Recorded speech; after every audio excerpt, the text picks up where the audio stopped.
有團體拉起大型橫額，抗議立法會通過行政長官同立法會兩個產生辦法嘅修正案決議案，認為政制不進反退。新澳門學社喺祐漢公園、水坑尾行人天橋同埋立法會對開3個地點掛起大型橫額，抗議立法會通過行政長官同立法會嘅產生辦法修正案草案嘅決議案。新澳門學社表示，法案會令監察政府嘅力量越嚟越細，政制不進反退，貪腐情況會更嚴重。所謂加2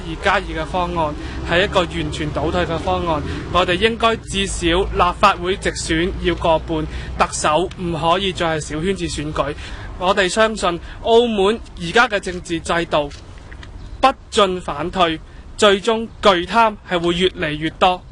另外，新澳門學社亦就立法會討論2個產生辦法嘅決議案發起遊行，沿途向市民派發宣傳單張。遊行以關閘廣場為起點，到政府總部結束。澳門電視台記者蕭碧如報道。